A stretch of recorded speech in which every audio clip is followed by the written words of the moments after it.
శ్రీ సత్యసాయి జిల్లా పుట్టపర్తి టీడీపీలో ఫుల్ జోష్ కనిపిస్తుంది. అధికార పార్టీకి కంచుకోటగా ఉన్నటువంటి పాముదుర్తిలో తెలుగుదేశంలో భారీగా చేరికలు కొనసాగుతున్నాయి. టీడీపీ అభ్యర్థి పల్లె సింధూరారెడ్డికి బాణసంచ పేల్చి ఘన స్వాగతం పలికిన ప్రజలు డప్పు వాయిద్యాలు నడుమ ఘన స్వాగతం పలికారు. వరుస చేరికలతో తెలుగు తమ్ములలో ఉత్సాహం పెళ్లుబీకుతుంది. పుట్టపర్తి టీడీపీలో ఫుల్ జోష్ అయితే కనిపిస్తుంది.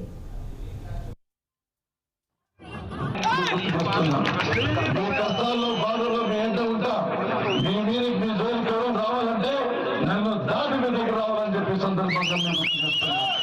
ఏ విషయంలో ఈసారి అందరూ ఒకే మాట నిలబడి పార్లమెంటుకు పాలసారథి గారికి అసెంబ్లీకి పల్లె సింధూరారెడ్డి ఓటు వేసి కోరుకుంటూ ఏ గుర్తుకు మిమ్మల్ని